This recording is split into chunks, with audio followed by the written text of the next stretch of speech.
അസ്സലാമു അലൈക്കും. അപ്പോൾ എല്ലാ കൂട്ടുകാർക്കും പുതിയൊരു വീഡിയോയിലേക്ക് സ്വാഗതം. ഇന്നത്തെ വീഡിയോ ഉച്ചയ്ക്ക് ശേഷമുള്ളൊരു വീഡിയോ ആണ് കേട്ടോ. രാവിലെ എനിക്ക് വീഡിയോ എടുക്കാൻ പറ്റിയിട്ടില്ല. വിരുന്നേരും കാര്യങ്ങളാകുമ്പോൾ എല്ലാവരും അടുക്കളയെ കടന്നുങ്ങാണ്ട് ഭയങ്കര തിരക്കും കാര്യങ്ങളൊക്കെ. അപ്പോൾ ഓരോ വീഡിയോയിലൊന്നും ഉൾപ്പെടുത്താനാവില്ല വെച്ചിട്ടാണ്. അപ്പോൾ എന്നും പറയണ മായി തന്നെ വീഡിയോ നിങ്ങൾ സ്കിപ്പ് ചെയ്യാതെ കാണുക. കണ്ടിട്ട് നിങ്ങൾക്ക് ഇഷ്ടപ്പെടുകയാണെങ്കിൽ നിങ്ങൾ ലൈക്ക് ചെയ്യാൻ മറക്കരുത്. അതുപോലെ നിങ്ങളെ ഫാമിലിക്കൊക്കെ ഒന്ന് ഷെയർ ചെയ്ത് നമ്മളെ സപ്പോർട്ട് ചെയ്യണം കേട്ടോ. അതുപോലത്തെ വീഡിയോനെ പറ്റിയിട്ടുള്ള അഭിപ്രായങ്ങളൊക്കെ നിങ്ങൾ കമൻ്റ് എഴുതുക. നിങ്ങളെ സപ്പോർട്ടാണ് എൻ്റെ വിജയം. അപ്പം നമ്മൾ നൂറ് നിസ്കാരമൊക്കെ കഴിഞ്ഞ് ചോറയൊക്കെ കഴിഞ്ഞിട്ടാണ് നമ്മൾ ഇങ്ങനത്തെ പരിപാടിക്ക് ഒരുങ്ങണത്. പിന്നെ ഇതൊന്നും നല്ലപോലെ കൂട്ടി വെച്ചിട്ടുണ്ടെങ്കിൽ നമുക്ക് അസംസ്കാരമൊക്കെ കഴിഞ്ഞാണ്ട് നല്ല മനസ്സമാധാനത്തിൽ ഉണ്ടാക്കിയെടുക്കാം കേട്ടോ. ഉണ്ടാക്കുന്നത് കൽത്തപ്പാണ്. ഏതായാലും വിരുന്നേക്ക് കൽത്തപ്പൊക്കെ നല്ല ഇഷ്ടമാണ്. ഇന്നലെ തന്നെ ചായക്ക് കടി കൊടുത്ത് നിങ്ങൾ കണ്ടിട്ടുണ്ടാവും. എന്താ ചെയ്യുക, നമുക്ക് സാഹചര്യം അങ്ങനെയാണ്. വിരുന്നേര് വന്നപ്പോൾ ബാബും ഇല്ല, കുട്ടികളും ഇല്ല. അപ്പോൾ പെരയിലുള്ളത് വെച്ചുകൊണ്ട് നമ്മൾ കൊടുക്കണമല്ലോ. അപ്പം ഞാൻ കൽത്തപ്പത്തിന് എന്തൊക്കെ എടുത്തു എന്ന് ഒന്ന് കാണിച്ചു തന്നു, പറയാൻ പറ്റിയിട്ടില്ല. അപ്പം ഞാൻ ഒരു പഴം എടുത്തിട്ടുണ്ട്, നേന്ത്രപ്പഴം, തേങ്ങാപ്പാൽ, തേങ്ങ കൊത്തിയരിഞ്ഞത്, അതുപോലെ തന്നെ ലേശം ചോറ് കൊടുത്തിട്ടുണ്ട് കേട്ടോ. അപ്പം നമുക്ക് ആദ്യം ഈ മിക്സ് ശരിയാക്കി വെക്കണമല്ലോ. എന്നാൽ പിന്നെ അതിന് നോക്കണ്ട. അതൊന്നും പെട്ടെന്ന് നമ്മൾ കടുപൊടിയാനെ ചെയ്താൽ ശരിയായി കിട്ടൂല. ശരിയാവണിച്ചിട്ട് ഉണ്ടാക്കിയാൽ അങ്ങനെ ശരിയാവില്ല. വേണോ വേണ്ട വെച്ചിട്ട് ഉണ്ടാക്കിയാൽ ശരിയാവും ചെയ്യണ ഇതാണ്. പിന്നെ പലഹാരമൊക്കെ ഉണ്ടാക്കുമ്പോൾ ശരിയായില്ലെങ്കിൽ നമുക്ക് ഭയങ്കര ഒരു വിഷമാണല്ലോ. അതിലിടക്ക് ആരെങ്കിലും എന്ത് ചോദിച്ചാൽ ഇതെന്താ ഇങ്ങനെ ആയി എന്ന് ചോദിച്ചാൽ നമുക്കൊരു ഇടങ്ങറാണ്. അപ്പം ഞാൻ അരി നല്ലോണം മിക്സിയിലിട്ട് അരച്ച് വെച്ചു. അതിക്ക് ഞാൻ ചോറും ലേശം തേങ്ങയാണ് കേട്ടോ കൂട്ടി കൊടുത്തത്. എന്നിട്ട് ഞാൻ എന്ത് ചെയ്തു, ഒന്നും പാടെ ലേശം ജീരകം ഇട്ട് കൊടുത്തു നല്ല അടിച്ചെടുക്കാം. പിന്നെ ലേശിച്ച തരി വേണം കേട്ടോ. കൽത്തപ്പാവുമ്പോൾ നല്ല ആര് പോലെ എടുക്കണമെങ്കിൽ തരി വേണം. എന്നിട്ട് ഞാൻ അതൊരു പാത്രത്തിൽ കൊഴിച്ച് വെച്ചിട്ടുണ്ട്. ഇനി നമുക്ക് ഈ മിക്സിയുടെ ജാറിൽ തന്നെ പഴംപാട അരക്കാണ്ട് കേട്ടോ. അങ്ങനെ പഴംപാട് ഇതിൽ കൂട്ടി അരക്കുന്നുണ്ട്. നല്ല അരച്ചെടുത്തിട്ട് ഈ മാവക്ക് തന്നെ പാർന്ന് കൊടുക്കുക. പിന്നെ ഞാൻ ശർക്കര 4 അച്ചെടുത്തിട്ടുണ്ട് കേട്ടോ. ഇനി വേണമെന്നുണ്ടെങ്കിൽ നമുക്ക് കൂട്ടും ചെയ്യാം. അപ്പോൾ വല്ലാതെ മധുരമൊന്നും വേണ്ടാന്ന് പറഞ്ഞു. അപ്പോൾ അതിനനുസരിച്ചിട്ടാണ് ചെയ്യണത്. പിന്നെ ഞാൻ തേങ്ങാപ്പാലായി കൊഴിച്ചിക്കണു. ഇനി ഇതാ നമുക്ക് ഈ ശർക്കര ചൂടോടുക്കനെ നമുക്ക് ആ മാവ് കൊഴിച്ച് കൊടുക്കണം. എന്നിട്ട് നല്ലോ മിക്സ് ആക്കുക. കാരണം എന്താ വെച്ചാൽ ഈ ശർക്കര നല്ല ചൂടോടുക്കനെയാണ് നമ്മൾ ഈ മാവ് കൊഴിച്ച് കൊടുക്കുന്നത്. അപ്പോൾ കട്ട കുത്താലൊരു സാധ്യത ഉണ്ട്. അപ്പോൾ ഒരു 5 മിനിറ്റ് ആ ചൂടോടുക്കനെ നല്ല ഇളക്കി കൊടുത്ത് ഒന്നിങ്ങനെ പൊന്തിച്ച് പാരുമ്പോൾ നമുക്ക് കട്ട കുത്തണുണ്ടെങ്കിൽ അറിയാട്ടോ. എന്നിട്ട് നിങ്ങൾക്ക് വേണമെന്നുണ്ടെങ്കിൽ ലേശം നെയ്യ് ഒഴിച്ചു കൊടുക്കാം. ഞാൻ നല്ല പശു നെയ്യ് ഏതായാലും ഇവിടെ ഉണ്ടായിരുന്നു. അപ്പോൾ ലേശം നെയ്യ് ഒഴിച്ച് കൊടുത്തിട്ടുണ്ട്. എന്നിട്ട് ഇത് അടച്ച് വെക്കുകയാണ്. പിന്നെ ഞാൻ എന്താ ചെയ്യണമെന്ന് വെച്ചാൽ തേങ്ങ ഉണ്ട് കേട്ടോ. തേങ്ങ എല്ലാവർക്കും പറ്റൂല. ശാലുവിനും മോനുവിനും പ്രത്യേകിച്ചും പറ്റൂല. അപ്പോൾ അതാണ് തേങ്ങ ഇപ്പം തന്നെ വറുത്തിടാത്തത്. അങ്ങനെ അസറിസ്കാരമൊക്കെ കഴിഞ്ഞതാ നമ്മൾ അടുക്കളയിൽ കയറിയിട്ടുണ്ട്. വന്ന പാട് തേങ്ങ കൊത്ത് വറക്കുകയാണ്. അതും ഞാൻ എണ്ണയിലാണ്, വെളിച്ചെണ്ണയിൽ വറക്കുന്നുണ്ട്. അപ്പം ഞാൻ അതിക്ക് ലേശം എള്ളിട്ട് കൊടുത്തിട്ടുണ്ട്. കരിഞ്ചീരകോ എള്ളൊക്കെ നമ്മൾ കൽത്തപ്പത്തിലും നെയ്യപ്പത്തിലൊക്കെ ഇട്ടാൽ നല്ല രസമാണല്ലോ. പക്ഷെ ചിലവർക്ക് പറ്റും, ചിലവർക്ക് ഇത് പറ്റൂലല്ലോ. അപ്പം നമ്മളെ മാവൊക്കെ നല്ല റെഡിയായി വന്നിട്ടുണ്ട്. അപ്പം ഞാൻ ആദ്യം ലേശം തേങ്ങ ഇടാതെ പാരാണ്ട് കേട്ടോ. അപ്പം ചെറിയ കുക്കറും വലിയ കുക്കറും അടുപ്പത്ത് വെച്ചിട്ടുണ്ട്. വലിയ കുക്കറിലും ചെറിയ കുക്കറിലും ഒപ്പം പാരാനാണ്. എന്നാൽ എളുപ്പം പരിപാടി കഴിയുമല്ലോ. 20 മിനിറ്റ് എങ്ങനെ ആയാലും കുക്കർ അടുപ്പത്ത് വെച്ചിട്ട് നമുക്ക് സമാധാനത്തിലിരിക്കണം.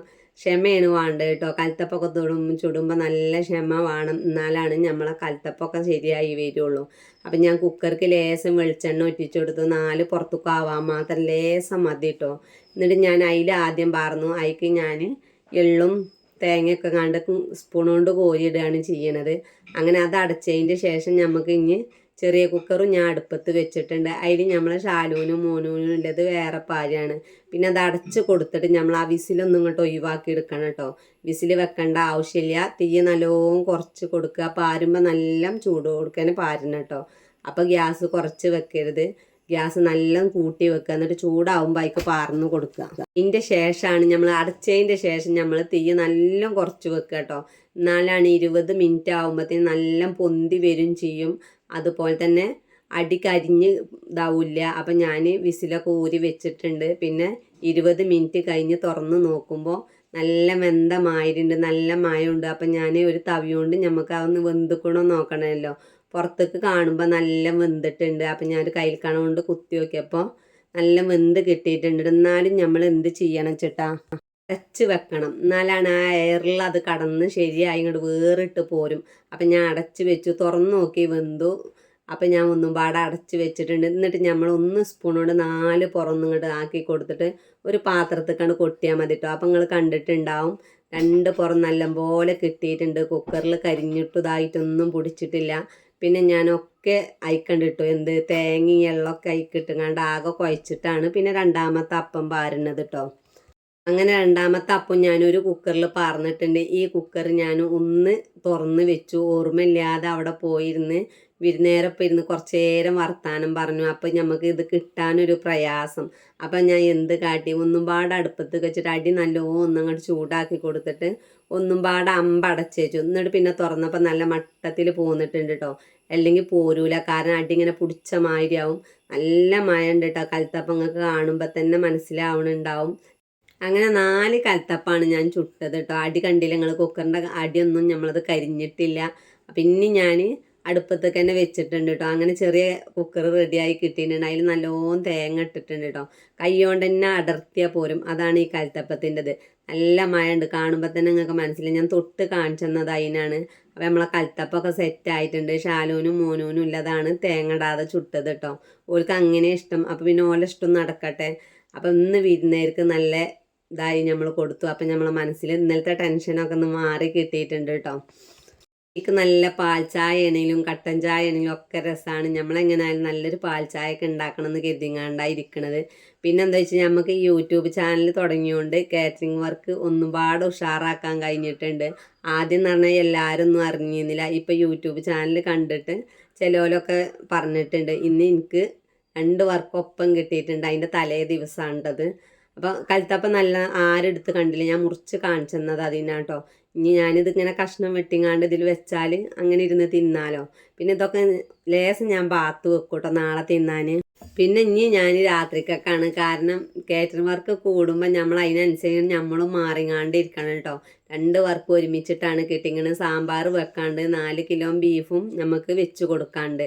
അപ്പം എന്തായാലും വേണ്ട, ഞാൻ ഇവൽ വന്നിക്കണു വെച്ചിട്ട് അത് ഒഴിവാക്കിയിട്ടില്ല. ഒരു വർക്ക് ബെൽ ഉണ്ടാവണതിൻ്റെ മുന്നേ കിട്ടിയതാണ്.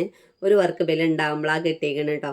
അപ്പം ഞാനിതാ ചോറയൊക്കെ കഴിഞ്ഞ് ഷാലൂനും മൂനൂനും ബാബുവിനും ഒക്കെ പായിട്ട് കൊടുത്ത് ഞങ്ങൾക്ക് 3 ആളും ഇവിടെ കടക്കാലോ വർത്താനം പറയാലോ വെച്ചിട്ട് ഞാൻ ഇതിനൊരുങ്ങണ്. അപ്പോൾ 10 മണിക്കാണ് ഞങ്ങൾ കൊലായ്മക്ക് പോകണത് കേട്ടോ. കൊലായ്മ പോയിട്ട് അവിടെ ഇരുന്ന് വർത്താനം പറയാം, ബാക്കിയുള്ളത് ശരിയാക്കും ചെയ്യാലോ. വർത്താനം പറയുന്നതിൻ്റെ ഇടയിൽ കൂടെ പണിയെടുക്കുമ്പോൾ എളുപ്പം കഴിയും കേട്ടോ. പിന്നെ ഇവർ 3 ആളുണ്ട്. അപ്പം ഞാൻ എന്ത് ചെയ്തു, ലേസം കക്കരിക്ക ഉണ്ടായിരുന്നു, 2 കക്കരിക്ക ഉണ്ടായിരുന്നു. അതൊക്കെ തോല് ചെത്തിങ്ങാണ്ട് പാത്രത്തിൽ നുറുക്കിയിട്ടിട്ട് കൊലായ്മ കൊണ്ടുവച്ചിരിക്കണം. അപ്പം ഇവരിങ്ങനെ ഫോണിൽ നോക്കുന്നുണ്ട് എന്താ ഏതാന്ന്. ഞാൻ കുറച്ച് നേരമൊക്കെ ഇരുന്ന് നോക്കി. അതിൻ്റെ ഇടയിൽ കൂടെ ഇങ്ങനത്തെ പരിപാടിയൊക്കെ ചെയ്തിട്ടുണ്ട്. എന്നാലും ഇനിയും പണിയുണ്ട്. സാമ്പാറിനുള്ള കഷ്ണം നുറുക്കാൻ നിന്നപ്പോൾ വിരുന്നേര് നമ്മൾ അയച്ചില്ല കേട്ടോ. നമുക്ക് എന്തും പറയാം, തല്ല് കൂടാനൊക്കെ പറ്റിയ വിരുന്നേരം. അപ്പോൾ ഓല് എന്നോട് പറഞ്ഞു നാളെ ശരിയാക്കാം, ഞങ്ങളുണ്ടല്ലോ ഒറ്റയ്ക്കല്ലല്ലോ എന്നൊക്കെ പറഞ്ഞു. അപ്പോൾ മൊബൈലിൽ നമ്മൾ മരിച്ചു പോയ മൂത്താപ്പ എൻ്റെ ഉപ്പാൻ്റെ ജ്യേഷ്ഠന് കേട്ടോ. അപ്പോൾ ആ ഫോട്ടോ കണ്ടപ്പോൾ ഭയങ്കര വിഷമം. ഫോട്ടോകൾ നോക്കി നോക്കി അവസാനം ഇനി അതിൽ കണ്ടു കേട്ടോ. കല്യാണം കഴിഞ്ഞ ഉടനെയാണ് മോനൂന് വലിയോനിക്ക് 1 വയസ്സായ ഫോട്ടോ ഉണ്ട്. അപ്പം നമ്മൾ അന്ന് ഈ കോലായിരുന്നു. ഇപ്പോൾ കുറേ മാറ്റങ്ങൾ സംഭവിച്ചു. അതിലിടയ്ക്ക് നമ്മളെല്ലാ പരിപാടിയും കഴിഞ്ഞിട്ടുണ്ട് കേട്ടോ. അപ്പം ഞാൻ ഉള്ളിയൊക്കെ ഒന്ന് കഴുകി വെക്കുക. നേരം വെളുക്കുമ്പോൾ തന്നെ ഉള്ളി അരിയുമ്പോൾ കണ്ണിൽ നിന്ന് നന്നായിട്ട് വെള്ളം ഒലിച്ചല്ലോ. അങ്ങനെ ഇന്നത്തെ വിഷയങ്ങൾ ഇത്രയൊക്കെ എന്നുള്ളൂ. അപ്പം നിങ്ങളെല്ലാവരും നമ്മളെ സപ്പോർട്ട് ചെയ്യണം.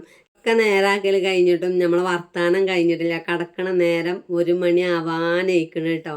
എന്നാൽ പിന്നെ ഇനി നാളെ നേരത്തെ നീച്ചാതിരിക്കാൻ പറ്റില്ല. അപ്പം നാളത്തെ വീഡിയോ ഇൻഷാ അല്ലാഹ് സാമ്പാറും ബീഫ് കറിയൊക്കെ വെക്കണ ഈ കാരം. അപ്പം നിങ്ങളെല്ലാവരും തുടർന്ന് നമ്മളെ സപ്പോർട്ട് ചെയ്യുക. അപ്പോൾ ഉള്ളിലൊക്കെ കഴുകി വെക്കുകയാണ്. അപ്പോൾ ഇന്നത്തെ വീഡിയോ ഇവിടെ അവസാനിക്കുകയാണ്. അപ്പം ഇനി കിടക്കാൻ പോകുക. അപ്പോൾ പുറത്തൊക്കെ ഒന്ന് പോയി വരട്ടെ വെച്ചിട്ടാണ് കേട്ടോ. ഇവർക്കൊക്കെ ഇവിടെ കണ്ടപ്പോൾ ഭയങ്കര പേടി, കാരണം ബാക്കിലേക്ക് ഒരു കാട് പോലെ കണ്ടപ്പോൾ. എനിക്കങ്ങനത്തെ പേടിയൊന്നുമില്ല. നമ്മൾ പരിചയപ്പെട്ട് കഴിഞ്ഞാൽ നമുക്കൊരു പേടി മാറില്ല. ഈ പെര വാങ്ങിയപ്പോൾ എനിക്കൊരു പേടി ഉണ്ടായിരുന്നു. ഇപ്പം നമ്മളെ പേടിയൊക്കെ മാറിയിട്ടുണ്ട്.